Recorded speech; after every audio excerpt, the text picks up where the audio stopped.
Chargers, Lions. Chargers open up at -3, -105 at Pinnacle, down to 1.5, almost across the board. Heritage still hanging at 2.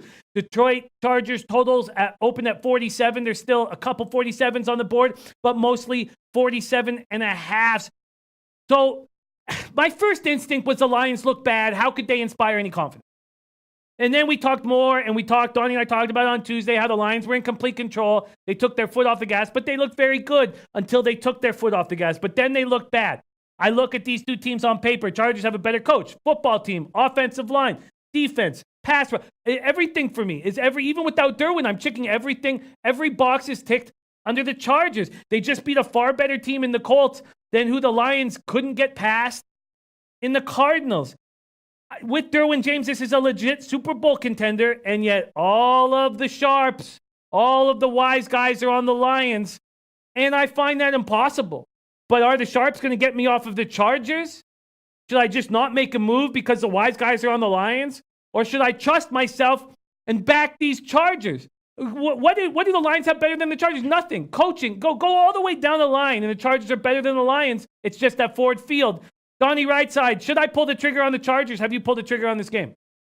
I have not pulled the trigger on this game, and I won't. I'm actually glad that these first two games came up so we can get really in the meat of the stuff. Look, when I'm taking a look at this football game, I'm the same way as you, Jimmy. We're taking a look at a -3 opens up, which at the beginning of the week say, you know what, look, that makes sense here. The Chargers perceived as the better football team. And then as the week goes on, you see the 2.5s, you see the 2s. Now you see the 1.5s. Chargers are a little bit banged up. They're going on the road. They're a nomadic team as is. So whether or not at home, there's more Colts fans cheering against them last week. Now they're going on the road. There'll be more Detroit Lions more Detroit Lions fans, obviously, with them being home. Now it's a dome game. They don't play in domes that much. I try to stay away from those sort of trends where I don't think I can make tangible evidence of why that would make sense. But just looking at the game as a whole, watching last week's Detroit game in complete control, you're right, 3.5 quarters, they were the much better football team. And then some of the bottom fell out, which would we be taking a look a little bit differently? How about if the Lions, Jimmy, don't call timeout on that final third down play where if they convert it, which it looks like they're about to score a touchdown that got blown dead? Are we looking at it a little bit differently, saying a double-digit win by Detroit? Ooh, now they're going to be a slight home dog. Would they even be a home dog at that point if they had won last week? So I think you're getting a little bit of value on the Detroit side. It's hard, and I know we get the chat box in there, one of the guys that pops in and goes, if you're leaning Detroit, you might as well just burn your money, which,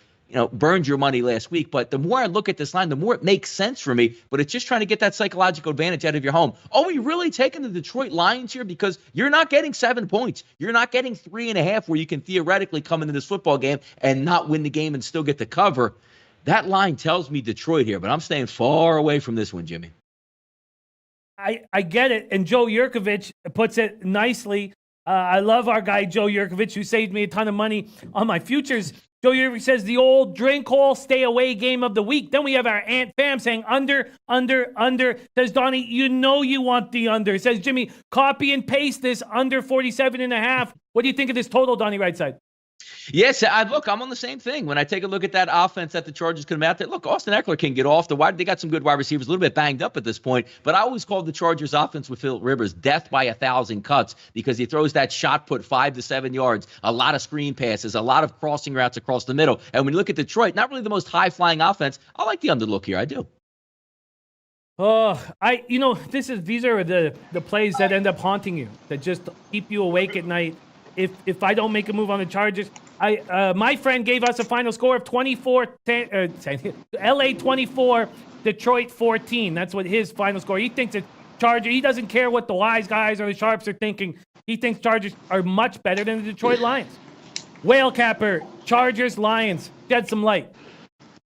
I think you have to respect what the wise guys and the sharp players are playing into this market here. And really, you should be looking a lot, thinking about betting on NFL, especially if you're betting into it early in the week. You should be trying to capture line value. You should be trying to get ahead of these market moves. If you bet Chargers -3, you made a bad bet. Clearly, there's some information out there. There are some matchups that favor the Lions in this game. There's specifically some pretty horrific injury news on the wire for the Chargers. I don't know what's going on with this team and why they're, ostensibly why they're cursed from an injury standpoint, but they're going to be missing a lot of weapons in the passing game. And Phillip Rivers, he is at his most dangerous when he has a diverse set of weapons because he can read the defense well and he can kind of anticipate how he needs to go through his progressions very, very quickly and find his open man. But if it looks like Mike Williams' game time decision, the move towards the Lions would tell me people think it's more likely than not that he will sit out, and that's a huge difference for this offense and their ability to score, which would make me lean Lions in the under. But I had this one crossed off pretty early in the week because I really couldn't find an edge or an angle here. This looks like a pretty fair line to me, especially now that it's moved a little bit in the direction of the Lions. There's no question the Mike Williams situation is dodgy. He was in practice today, dressed, did nothing but dressed to allow him to then dress on Sunday. Sonny Vega joining us. Love seeing that. We got Nutflush Allen in the house. Muhammad Joma. Great group here. Chargers, Lions total. Whale Capper, I know you've crossed the game off. Do you have any lean towards the total? Yeah, I would look for an under here. I think that we're seeing a pretty consistent, or we're seeing an offensive approach from the Lions that leans to unders in general. I think you're with the limitations in terms of who's going to be out there on the field for the Chargers, combined with the fact that when the Lions have the ball, they're going to kind of try to eat the clock and play a little ball control. This actually does open up a pretty decent look on the under. Being that it's a dome and being that these two teams are not really familiar with each other is the only reason I'm staying away. Paul Marino says Lions receivers should have a nice matchup advantage with James out. Topset says Detroit team total under. I'm not buying the Lions. And then in capitals, no way. And then Nutflush Allen says, well, I would like to thank you for jinxing the 49ers by saying they can't intercept the ball. He says, please say it again for this week so the Niners can steal another win. I can't wait to talk about that Niners game with Whale Capper because I already know what his plays are. If you follow him on Twitter, Whale Capper, if you follow him on Twitter, you get this knowledge, what he's on 24 hours before we have our show Friday.